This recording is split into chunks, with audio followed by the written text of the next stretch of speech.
د لغمان والي په مهتلام ولایتي روغتون کې د کورونا وایرس ناروغانو لپاره ځانګړي شوي بسترخونې او چمتو شوي تدابیر له نږدې وکتل. په پیل کې د عامې روغتیا رئیس ډاکټر عبدالمعروف جلیل لوري په ولایتي روغتون کې د کورونا وایرس لپاره د ځانګړي شوي بسترخونو، قرنطین خونو او نورو ځایونو په اړه د لغمان والي ته معلومات ورکړل.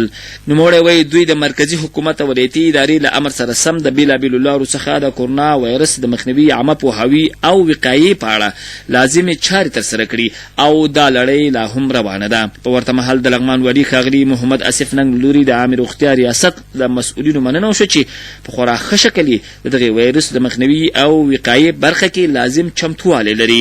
نوموړي تاکید وکړ چې د عامې روغتیا ریاست دې د کورونا وایرس مخنیوي، عامه پوهاوي، وقایوي تدابیرو او نورو برخو کې لا زیات کار وکړي.